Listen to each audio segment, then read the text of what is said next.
Second place starter in next Sunday's 57th annual Daytona 500, Jimmie Johnson, driver the number 48 Lowe's Chevrolet. This is Jimmie's fourth career front row starting spot for the Daytona 500. And obviously he'll be starting up front alongside Hendrick Motorsports teammate Jeff Gordon. This is the fourth front row sweep for Hendrick Motorsports in the Daytona 500 as well. The other three were 2011, 2010, and 1989. So, Jimmie, congratulations on a front row starting spot. Just tell us maybe how important it is to share that front row with your teammate and know that you're locked in for next week already. Yeah, it's nice to be locked in on Thursday with the duels. You don't have to take any big risks or chances, so it's nice to know that we've got a great starting spot for the 500. So we'll enjoy the week, and more so on an emotional level. This sends a big thank you back to all of our folks at Hendrick Motorsports and all the different shops and departments. They've been working so hard to get our cars ready for the season and to get a front row sweep in all four Hendrick cars in that final qualifying session, I think says a lot. And the only way the drivers can really thank everybody for their hard work is to go out there and stand on it. And we did that today and did a nice job working the qualifying sessions as we needed to advance and knock down that front row. We'll open up for questions. We'll go to Tom, and then we'll come to Reed.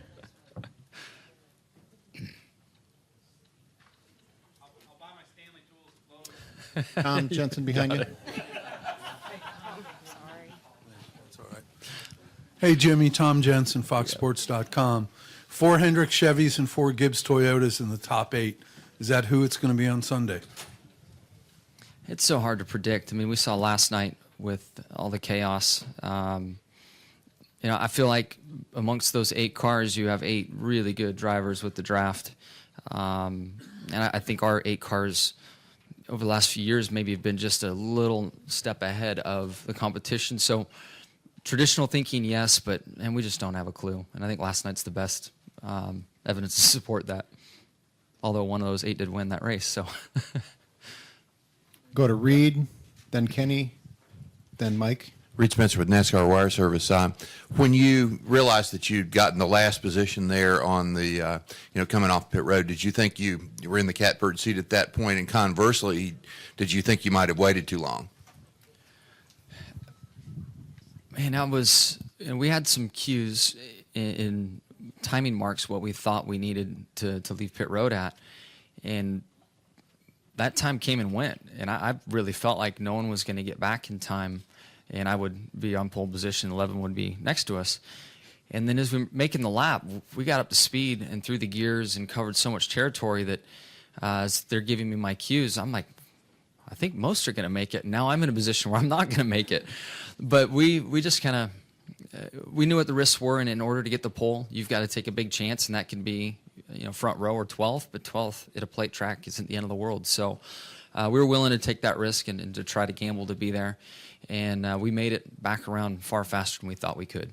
Because I thought I was out. I thought I was going to miss the cutoff on the time. But if everybody waited long enough, it was very easy for me to wait the majority of that time because I thought they were going to run the clock down and no one was going to get a timed lap. So at one point I'm sitting there thinking, sweet, let's just all wait each other out. I'm going to end up with a pole and no third attempt, or third session. Kenny? We've heard a lot of drivers talk about how hard the teams work to prepare Daytona 500 cars and everything they do to massage them and all the engine work, and then what a waste it is to come here now and go through this format. And we didn't just hear about it today from people that were angry. Sure. We heard about it Thursday when people were talking about what they could expect. Do you feel it is any more do you feel any better about the way the format is here, or would you rather it all be about the one car, the one shot, as opposed to somebody else controlling your destiny? Man, it's tough because I think everybody's trying to keep an open mind on what's best for the sport, what creates the most interest. I guess we should maybe look at viewership numbers and attendance numbers to see if this format supports the risk that the teams are taking and drivers are taking in the cars. just on a side note, they're probably happy there wasn't any testing, because if we had 3 more days of single car testing invested in the cars, they'd really be mad. The guys that crashed today. We say all that, and we're frustrated about today, but we've got a race on Thursday, and that doesn't seem to bother people. Maybe it's just because it's always been there. Trying to think about the car owners and the expenses that are into all of this. I mean, that Thursday race could be, frowned upon in a certain situation. I don't know what the right thing is. Unfortunately, I drive for a big team, well-funded team, and I would be bummed if I lost my 500 car, but we've got some good backups, so maybe I don't have the best point of view on it. Okay, we'll go Mike, Bruce, Jenna, Bob. I'm trying to do what's right for the sport, That's why I keep referring back to stats, and I'm not trying to take a soft way out, but at some point in time, in order to grow the sport, somebody's got to be unhappy, And I don't know where that falls, and hopefully we can look at facts and stats to say, yes, this is better, and it's worth the 5 cars we lost. If it didn't move the needle, then we should probably rethink things, and the 5 cars we lost wasn't worth it. Jimmie, I know that you probably, right over here, Mike Vega, Boston Globe, I'm sure you probably wanted to sit on the pole there, and we're hoping that the clock would run out on everybody with you sitting on pit road, but how meaningful is it for you to be starting alongside Jeff in his last go-round here at Daytona, and how fitting is it that he's going to be leading the field up to green on that day? I guess it's so fresh with him in this position in his final year that it didn't go through my mind that way. It was, stoked for it to be a Hendrick front row. Sure, I wish that I was a few hundredths faster and got the pole, but I haven't thought of it. I've been asked this question a few times. I just haven't thought of it in that light. I guess maybe I should, and as the year goes on, it will become more of that. But yeah, to start next to him, his final Daytona 500 is very cool, and depending on how the results turn out, it could be a whole bigger storyline yet. So. But again, just to tie it back to the team, though, there's so much time and effort goes into all this. So to have the front row locked down, I don't know where Mr. H is, but I know he's smiling pretty big. Okay, we'll go Bruce, Jenna, Don. Bruce Martin, National Speed Sport News. Some of the drivers have said under the single lap format, it was really showcasing what the team and the engineers and the car could do. Today put the driver into the equation with the pole. Can you elaborate on that, please? Yeah, we definitely have to drive the cars today, and it's maybe borderline a chess game too, because you're playing the clock. You definitely don't want to be the first car off pit road. It's kind of a waiting game. Who's getting impatient? Who can afford to wait? Like the way we were positioned, really through all 3 segments, we knew the 48 was in the 500, so we're playing with house money the whole race or the whole session. And as we got to the 3rd one, I mean, it was 1st or 12th. It didn't matter. So our point of view might be a little bit different on all of that, but we have the single car runs, and we get all these sayings it's boring. It's like watching paint dry, but you don't tear up cars. So now we have something that's a little more exciting, and we tear up some cars, and that doesn't seem to be the popular way to go about it. So I don't know what the solution is. Go Jenna, Don, then Bob. Jennifer, AP. Jimmie, it seems like most of the drivers who didn't make it into the final round did not like this today. We heard a lot of that at Talladega as well.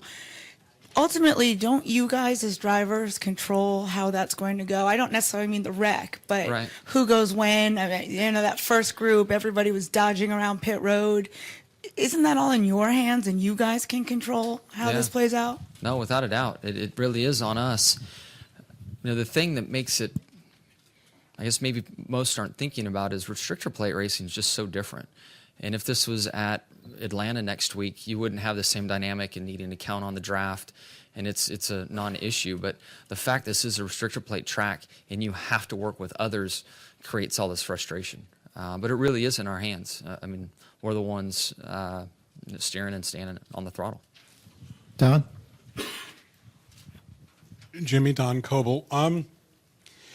Can you understand how some people think this would be confusing, since you and Jeff were the 11th and 12th cars in line, and you were the 2 fastest, and the first car in line was the slowest? It just kind of, does it seem like it goes against everything that is supposed to make sense in racing?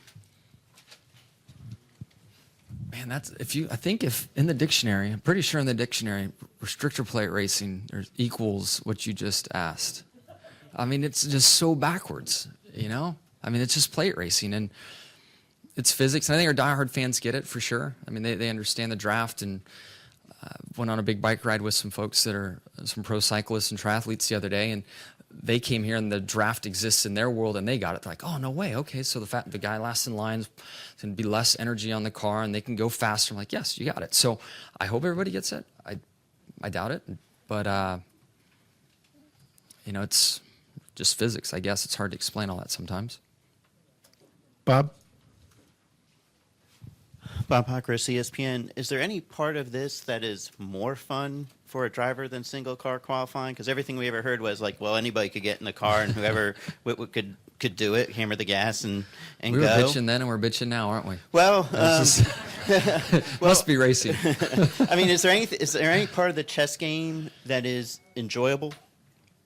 I've had a decent amount of success with it the last 2 or 3 plate tracks, so I feel like I'm understanding how to work it. So I don't have the worst opinion of it. I mean, it is weird, the waiting game. I get it. You know, that part is frustrating, but I don't know how we make entertaining restrictor plate qualifying.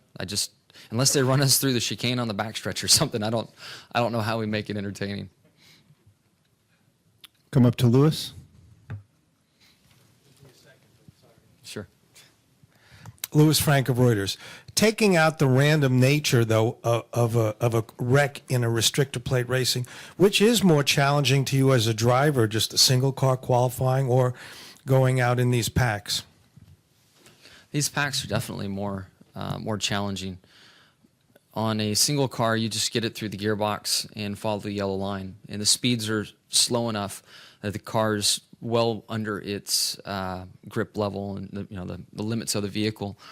Once you get 40 cars around you, low air, speed goes up 20 miles an hour, then the car is tough to drive. That's what we have with this group qualifying session. You're actually in there driving the car, and there is some luck involved in where you are in line and why the car creates a faster time, but there is much more driving required in the group qualifying session.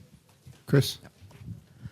Chris Knight, catchfans.com. Jimmy, Carl was in here a few minutes ago and said the duels on Thursday will be insane. Is he right? I don't think so. I've expected stuff to go haywire in the duels every time, and I don't know if I've seen a crazy duel yet. Fact of the matter, there's 6 cars that need to be crazy, and maybe it's 4 and 2 or 3 and 3 in a race, how it works out. Those are the only ones that really have to worry about. So the bulk of the group just plays it smart. You know, we don't want to lose our car. There's no need. I mean, sure, you might start a little farther forward, but I think they will be tame, personally. Okay, we'll go Brant and then up here in the front. Brant James, USA Today Sports.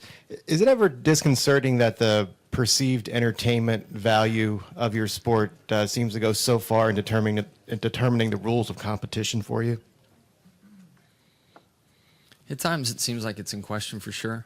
You know, I feel like we got to try though, and we've had a lot of change over the years. You know, if you look at the last 2 or 3 years, there's been a ton of change. So as long as the needle's going in the right way, I guess we're doing it right. But you know, there certainly are plenty of chuckles about that. Thank you. And we'll wrap it up here in the front. Nick Bromberg, Yahoo Sports. You mentioned the clock running down at the end. Is there anything in this type of format against like a driver code that prevent you or somebody in your position from going up to the front, simply stopping and not letting anyone else? You need help, obviously, but not letting anybody else around you to get that lap in the last session without the time expiring? There's only so much you can do to block, and NASCAR made it known that if you were doing any of that, they'd penalize you. So, and again, you don't want to get spun out and run into or damage your car. So I don't think you could really block all that effectively. I mean, you might hold someone up for a beat, but it wouldn't be too long.